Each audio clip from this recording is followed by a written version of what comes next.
Ladies and gentlemen, thank you for listening. Thank you for downloading. And thank you for subscribing to the latest edition of the 12 Kyle podcast. I am your boy, 12 Kyle. Check this out. On this episode, what I'm going to talk about is we're actually going to take a trip down memory lane, go back a little bit.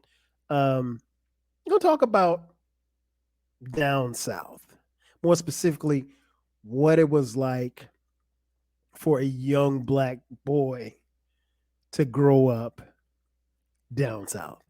Um, Now, I'm speaking of myself. Um, if you're not familiar, I am grew up in the state of South Carolina.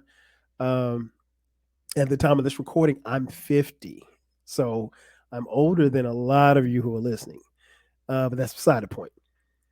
But how I came to this, I went back and I was listening to an episode that I did a couple of months ago for Father's Day.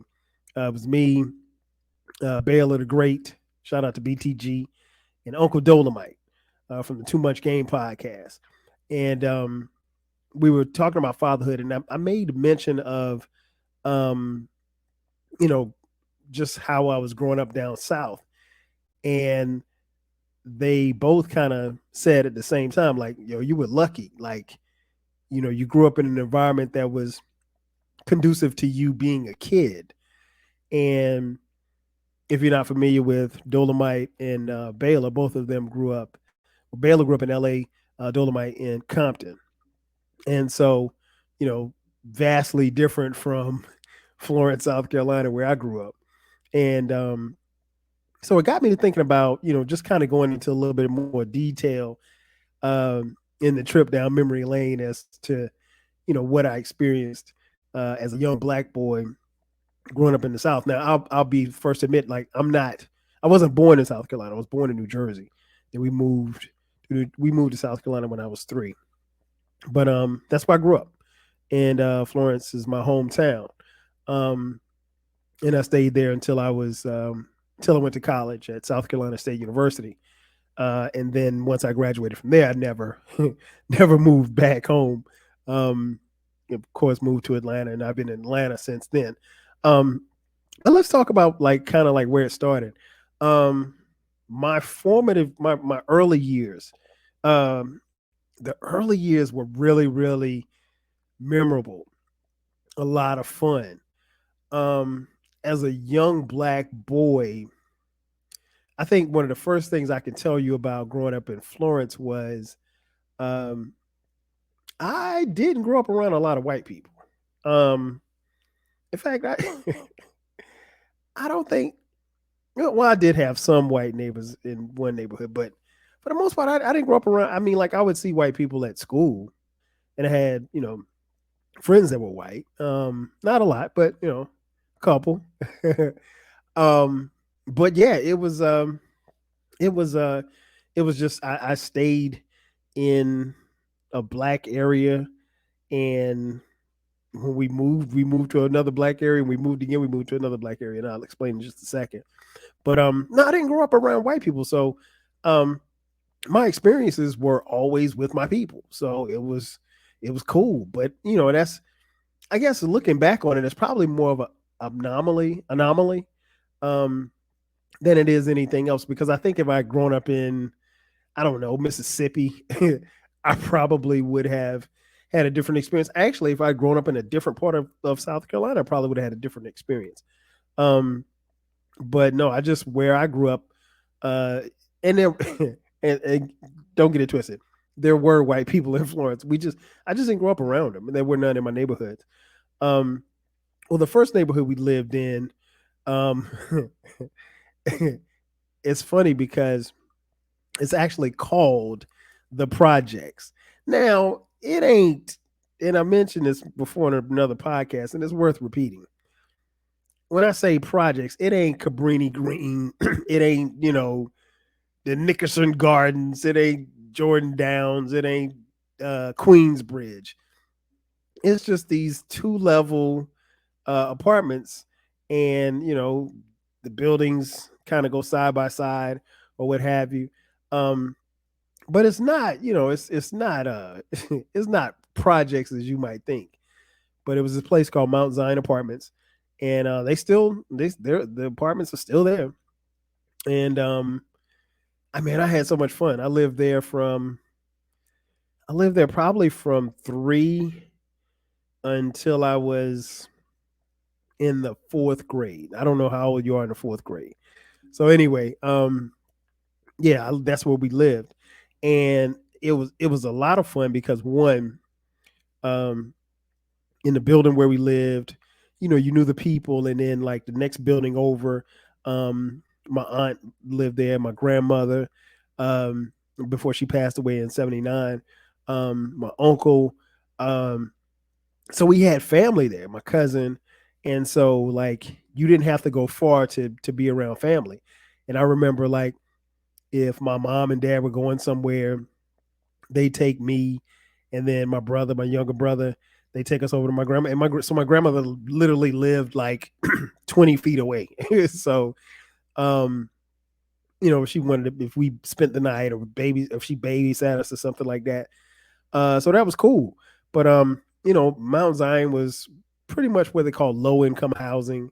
Um, I didn't have a silver spoon in my mouth, Miss Hawkins. um, yeah, but it was cool, man. The buildings, they were spread out, and then there were some buildings behind, and then right behind our building was this huge grass field. And when I tell you, that grass field became, it was my, it was my playground. It was my Soldier Field. It was my LA Coliseum. It was my Giant Stadium. It was whatever field I wanted it to be, because that's where we played football. We played baseball there. Um, the grass pretty much was always cut. I can remember the grass being cut. Um, but that's where we played at. There was a playground adjacent to the field, but there was a swing, and the little merry-go-round that you get on and spin around until you throw up. But yeah, that's the one game I remember playing a lot. Obviously, was football, as many of you know, maybe you don't know. I played organized football I started playing organized football at the age of 8, and then subsequently up to high school, and then in college at South Carolina State University. So that's where the love for football came, on that field. But we played all kind of games, hide and go seek. Oh man, what we played. Okay, we play, and I think we made this game up. We played this game called Roly Poly. Don't laugh. Roly Poly was a version of a baseball game. So basically, what you would do is you would, if I was up to bat, you pitch me the ball, I hit the ball, and then I'd run to first base. So you had to, your first base, second base, third base. I'd run to first base. So once I got on first base, then the next person, would they could try to get you out, basically. The pitcher could try to get you out. So the pitcher had to, if the pitcher didn't want to pitch to you and they wanted to get you out before even throwing a pitch, you'd have to put the bat down on the plate, and they'd have to roll the ball to the bat. If the ball rolls and it hits the bat, you're automatically out. So, if somebody's a great hitter, you don't get a chance to actually bat, because if they roll the ball and it hits the bat, then you're out. And that's how we play. And I don't know. It's funny when I think about it. I don't even know. I don't know if any of you have ever heard of this game or how it's played. But yeah, we used to call it roly poly, and we played it. We played it in the grass, but it was really, really effective in the street too, because you're rolling the ball, and it's a tennis ball, not a baseball. You're rolling the ball on gravel, so the ball's going to move. Same for the grass. So if somebody big or somebody tall was coming up to bat and you wanted to get them out, you would try to roll it and hit the bat. But if you didn't, they got a chance to bat and they got a chance to knock in some runs. But like I said, hide and go seek. We played roly poly. We played like every game you could probably think of. I remember distinctly one football game. I was running the ball, and when you're in the, I can't even really call it the hood, but let's for lack of a better term, in the hood. When you're in the hood, you have to make up your own boundaries.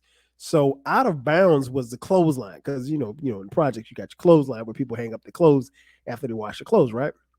So out of bounds was the clothesline. So I ran a kickoff return, and I was running the ball and I got out of bounds, and this dude tackled me. And when he tackled me, my head hit the ground, and my head just so happened to hit where a pipe was slightly sticking up out of the ground. I didn't notice, and he didn't notice either. But when my head hit the ground, it hit the pipe. And when it hit the pipe opened up a gash across my forehead. Probably about as long as your fingernail, but I was probably about 9 or 10.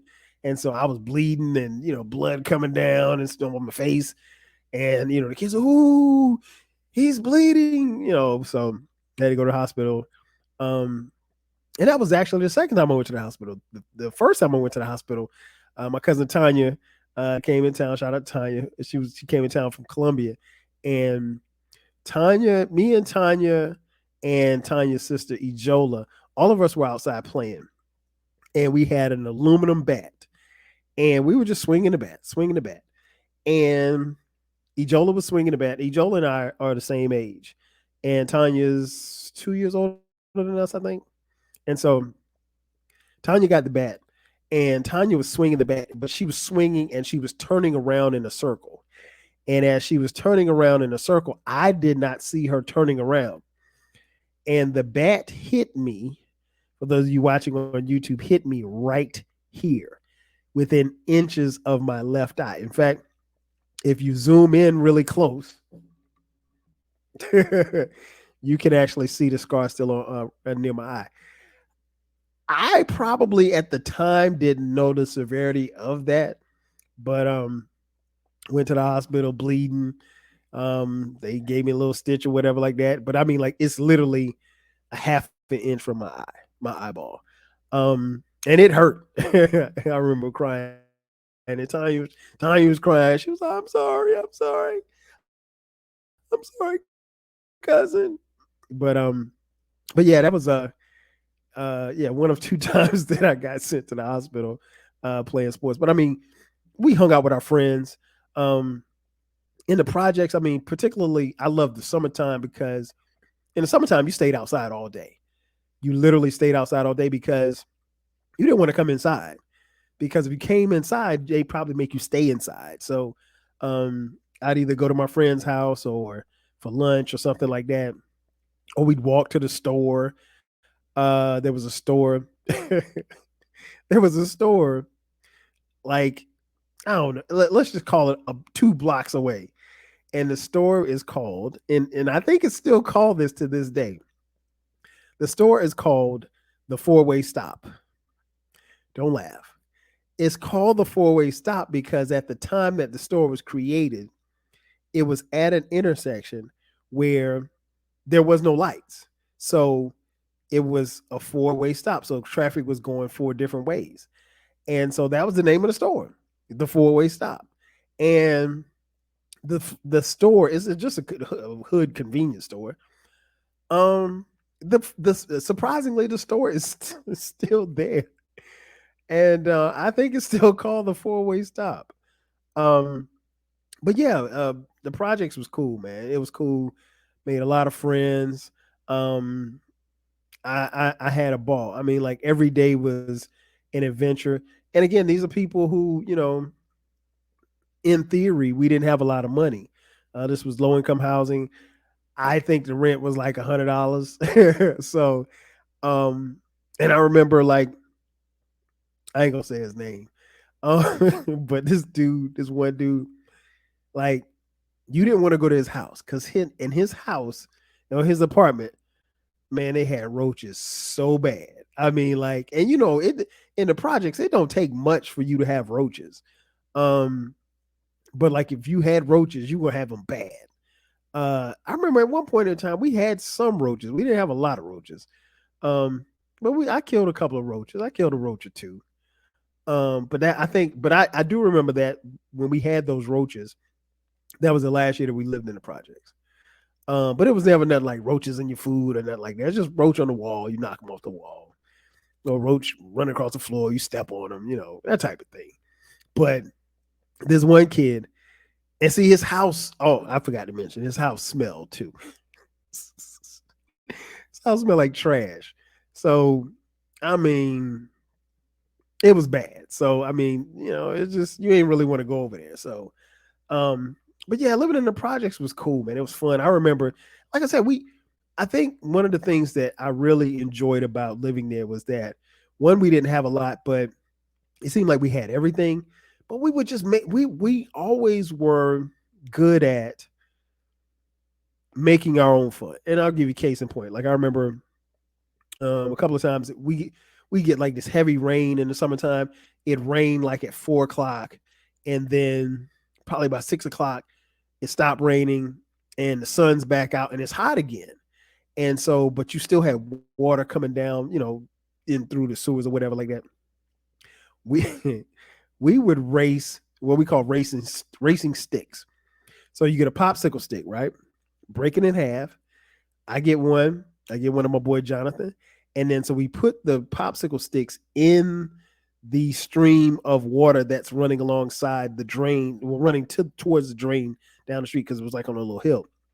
And we literally would race stick. We put the sticks in the water, and as the water is dry, I mean, of course, you had to pick it. You had to pull it out of the water before it went down the drain. But that was kind of fun we had. I mean, we would do things like, I don't. Well, we take this.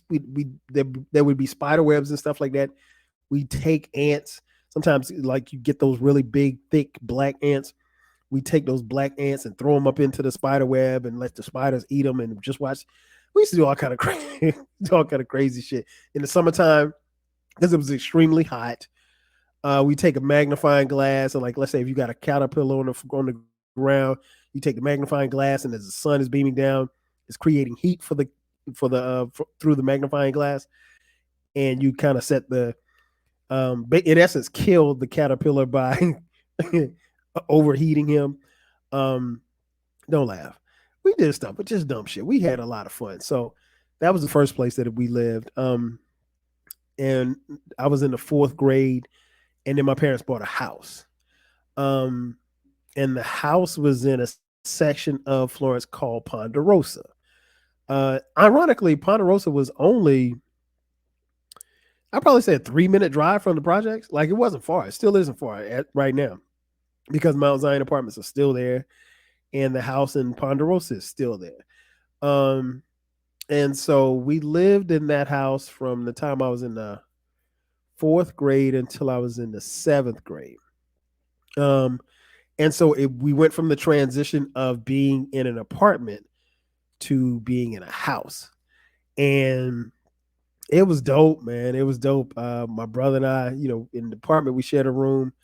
And in the house, we shared a room because my older cousin Tammy came down from New Jersey, and she lived with us for a year, and she graduated from high school in Florence. She graduated from South Florence High School. But anyway, long story short, it was dope, man, having your own, house. I had my own yard. I got a dog at one point. And the great thing about it was the elementary school that I went to, which was the same school that I was going to when we lived in the projects. But my brother and I went to a school called McLaurin. McLaurin literally was down the street from my house. Like, I literally, if you walked out of my front door, walked down the street, I don't know, 2 minutes. It's a 2-minute walk. When you get to the end of the street, the school is right there. And so, like, I thought it was dope. So I didn't have to catch the bus to school anymore. I literally could leave if school started at 8 o'clock. I literally could leave my house at 7:55 and make it to school on time. I never did. We always went to school early, but it was dope, man. I mean, we played in the street. We played football in the street. This was the one neighborhood where I did have white friends who were neighbors. on the street. Was a couple of my neighbors that lived down the street. Shout out to the Caraway boys. There were three brothers, three white brothers, Chris, Alvin, and Johnny. I haven't seen these dudes in years, but they were always cool. They let we they would come in my house, we would go in their house.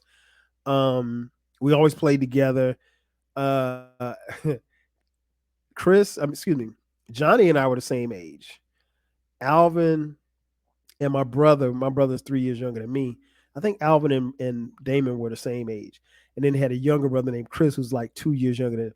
Now Chris was the weirdo. Chris was cool as hell, but Chris in the wintertime would be outside barefoot. I mean, it would be 20 degrees, he'd be outside barefoot. And in the summertime, it'd be 100 degrees, he'd have on cowboy boots. I don't know why, but that was Chris.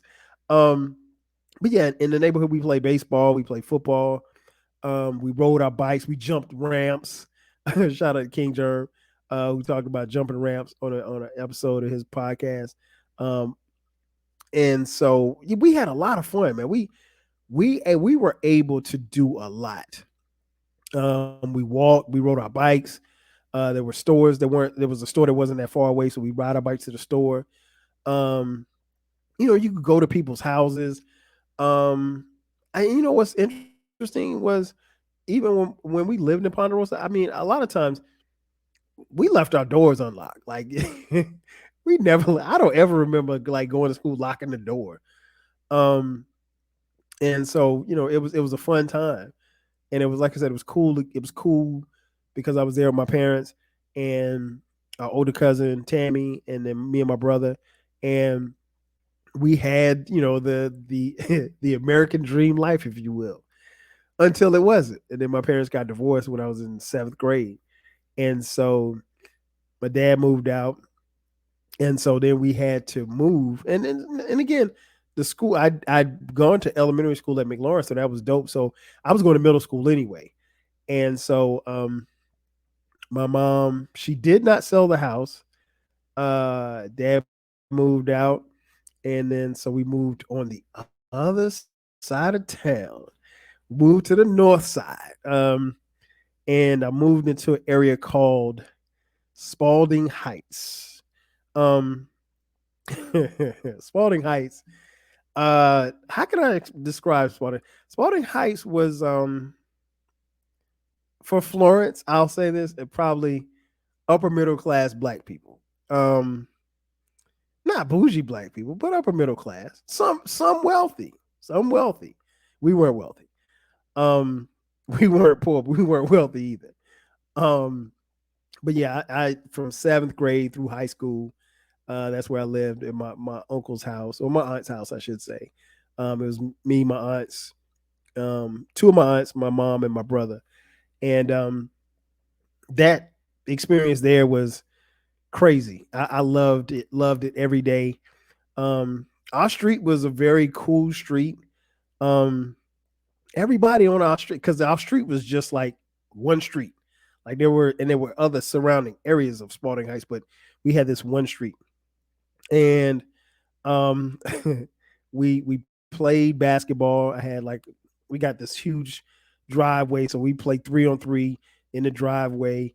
I mentioned before we had a pool. And so swimming, we throw pool parties. When I got older, obviously in high school, we throw pool parties. We swim. Summertime, we swim just about every day. But the thing that I used to love to do really was just play basketball with my boys. My boys would come over, and it's summertime, we would hoop every day.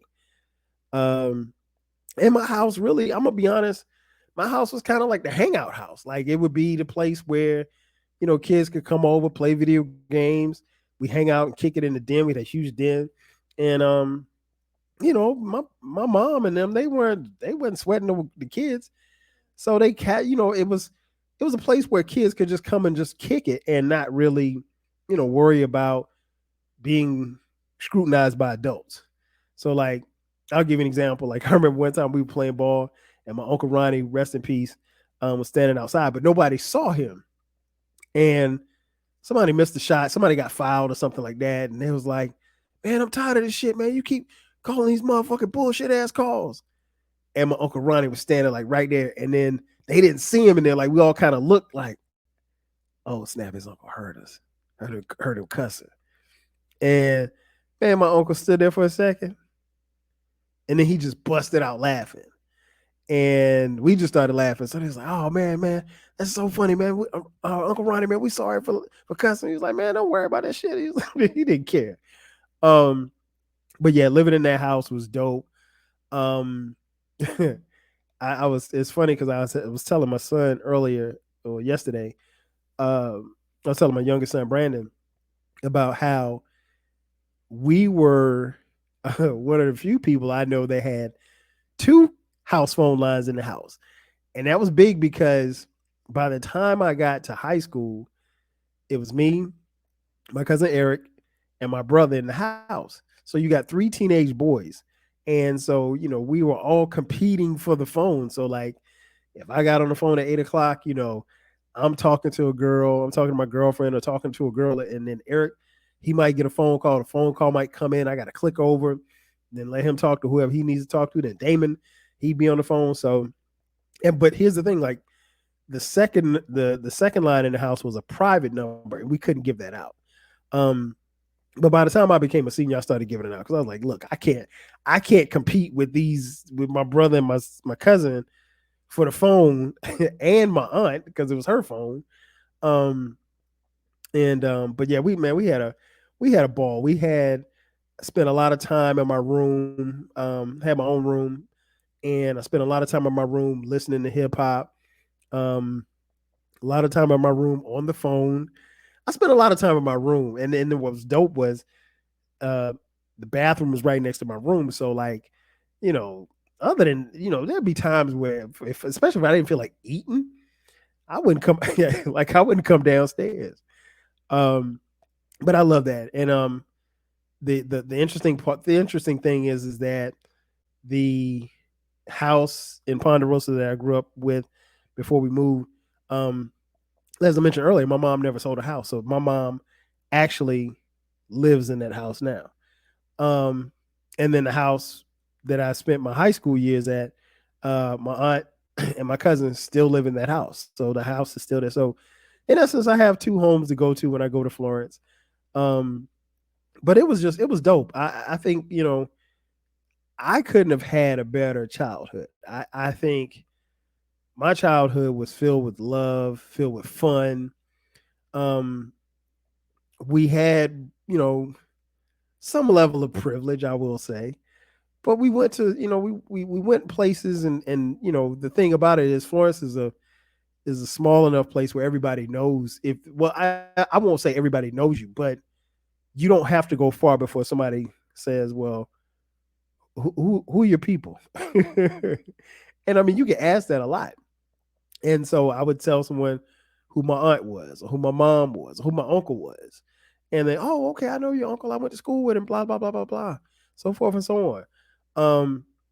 Because like the high school that I went to and graduated from, Wilson High School, my mom went to school there. My aunts went to school there. My uncles went to school there. So it's like a family thing. So if I had grown up, I mean, if I had, lived in Florence or moved back to Florence after I graduated from college, my kids probably would have gone to school there too. So, but no, it was fun.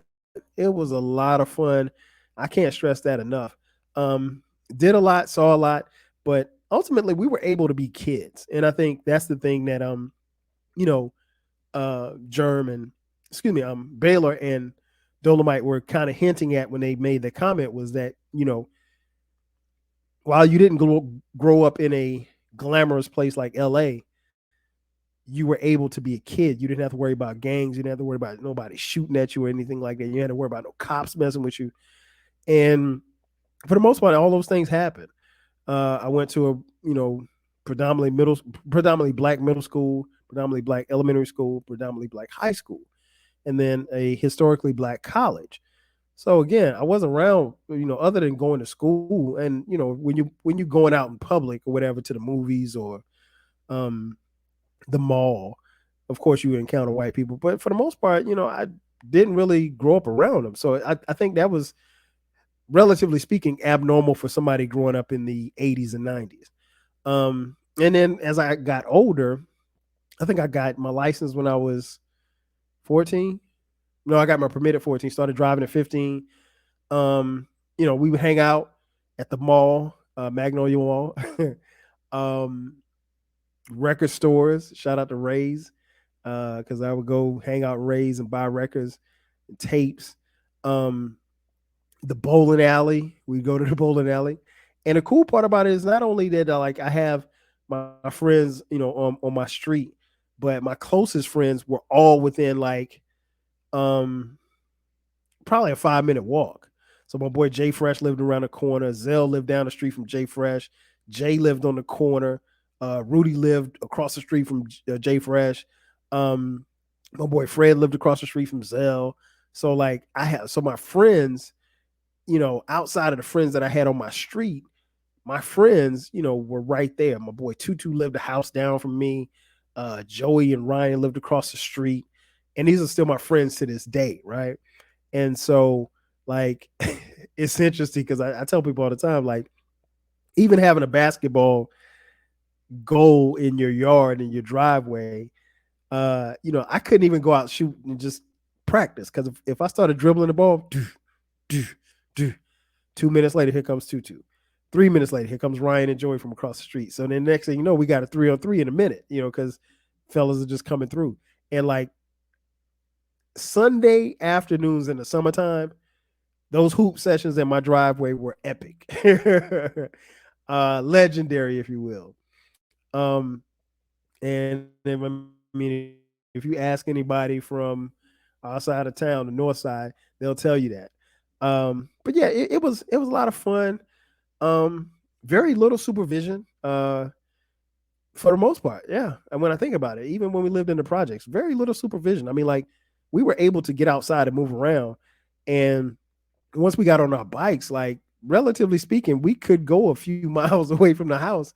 As long as you were home, you were home before the lights came on, you were good. I mean, it's not like now. And I mean, we didn't have cell phones, anything like that. So your parents just assumed that, you'd be coming back home. They didn't. I mean, like, I don't even think I've ever told my mom and dad, like, some of the places we went. Not that we went any place dangerous, but you're crossing over streets and you're riding on your bikes and stuff like that. And, you're probably not as savvy but we were never alone. Like there was never a time where I left my neighborhood, left the projects, went somewhere by myself. That was something that you could not do, boy or girl. You could not leave. Somebody had to be with you. So, if you was going to kidnap me, you was going to have to kidnap me and like 4 other kids. So, but yeah, growing up down south as a little black boy, man, it was everything for me. I marvel at the lives that my children have lived, but at the same time, they've lived a very privileged life. They definitely don't move around like I did. And I can't really say it's been better, because we just had a lot of fun, man. We didn't have this technology either. They have this technology. They walk around with their phones in their hands all day. I mean, we got it in on Atari 2600. We got it in on the board games and playing Uno and stuff like that. But, we were at the best place that we could be, outside, because what was happening outside? Everything. So yeah, we were going to play games like Roly Poly. We were going to play, we were going to play 3-on-3 basketball. Or we were going to jump in the pool. I mean, like, we always found ways to do different things. And we always found ways to have fun. And the one thing that I could never say about my childhood that I ever was bored. Never. Because we found a way to have fun. And that's what it was like growing up down south as a little black boy. Ladies and gentlemen, thank you for checking out this edition of the 12 Kyle podcast. Be sure to subscribe to the podcast if you haven't already. The podcast drops every Thursday at midnight. From time to time, we drop bonus episodes on Sundays at midnight. Be sure to subscribe to the YouTube channel. If you feel so inclined, you want to shoot us some money, hey, hit me up on Cash App, $TWELBEKYLE. Again, that's going to do it for me. I am your boy, 12 Kyle. I'll catch you guys next time. 5 G's.